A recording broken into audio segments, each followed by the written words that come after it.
Welcome to the Cultural Handshake with Demola Edo. As an Igbo woman, I mean, I'm encouraged by my ancestors or my parents with the journey that they've taken or they took to make sure that we're here today. So I identify with that. I don't take it for granted. So I identify as a strong woman. So what are the good things or good qualities about Igbo people? What are the bad qualities about Igbo people from your perspective? Okay, so I know it may sound arrogant, but I'll start with the bad qualities. I wouldn't quite, you might look at it and think that, call it a bad quality, but if you sit back in hindsight, it's not really a bad quality. A lot of people just say, oh, Igbos, they like to be very controlling and they're... Is that true? I don't think it's true. Okay. I don't think it's true. I feel But why do people say that? Now, I think people confuse hustling and hardworking to being domineering. Okay. I mean, if someone doesn't take no for an answer, doesn't mean that they're domineering. If someone doesn't accept that, something cannot be done, it doesn't mean that they're domineering. It just means that, like I said earlier, they're very resilient people. So the typical Igbo person, when he or she wants something, they don't take no for an answer. They don't take no. They must find a way. If it's possible, it would happen. Interesting. Yes. I have a relative that thinks that way. I have a couple of people, particularly Igbo people.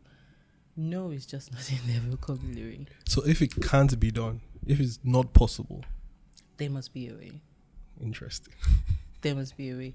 My brother-in-law would say, now not necessarily, it doesn't necessarily apply, but my brother-in-law would say to us that, something that money cannot get, more money will get it. So now for an Igbo man, it might just be that, you need a ridiculous amount of money, or you need to go through a ridiculous process to be able to achieve something. But as far as he's concerned, those things are just barriers that can be broken. They can be overcome. Nothing in this world, I believe, is impossible to achieve. And it's clear when you look at stories of very successful people. You have the likes of the Elon Musks and the Marks, the tech guys. It shows that, you can break any ceiling that you want to break. It just depends on how bad you want it. I think with the Igbo man, failure is usually not an option. And I think it also stems from what their ancestors had experienced back in the day. I mean, everybody knows the story, but, after the war, the Igbo man was given £20 to start afresh. It may be difficult to understand how, after all that, they got, after all the wealth that they were able to acquire, after the war, they were given £20. And these men still managed to build something incredible. I mean, it's actually amazing finished. When you look at it. Pardon? It's actually amazing when you look at it. Yeah. It's not perfected at the moment, but it's amazing to see what they've been through and what they've been able to achieve, with sheer resilience and hard work. So as much as, we want to accept it, we can't take it for granted that, they're hard workers. Anywhere that you go to, if you don't find an Igbo man there, then you know that there's nothing there, because there's nothing they're not willing to try, to make sure that their dreams and the dreams of their family or anybody that's close to them is achieved. So we've said the good stuff. What about the bad stuff?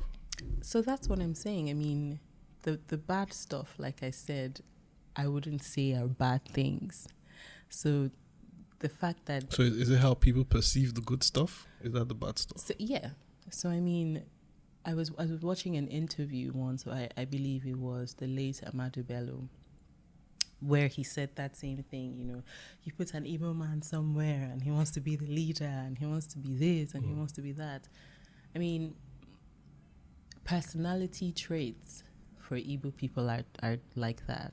Is this across board? Because I know that Igbo is not a what's that word? It's not a homogeneous entity. There are different Igbos. They have different identities. So is this a general trait what you're describing? I think it's a general trait. I can say that because I know people from the different eastern parts. My dad is from Abia. My mom is from Anambra. I have uncles that are from Anambra. I have friends, you know, friends of parents that are from Enugu or Owerri, you know, different parts, different eastern states. And that personality is common, you know.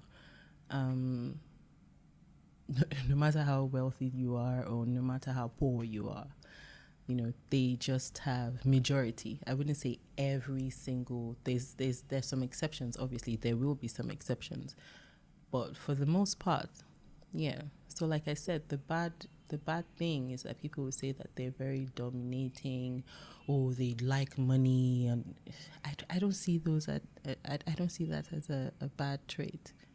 And it might sound like, oh, she's saying that because she's Igbo, but I've sat down and actually thought about it.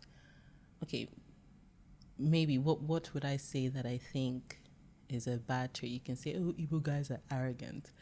But, I mean, if you work so hard and you have so many walls that are put up for you to fail, but you succeed, you would probably carry yourself the same way.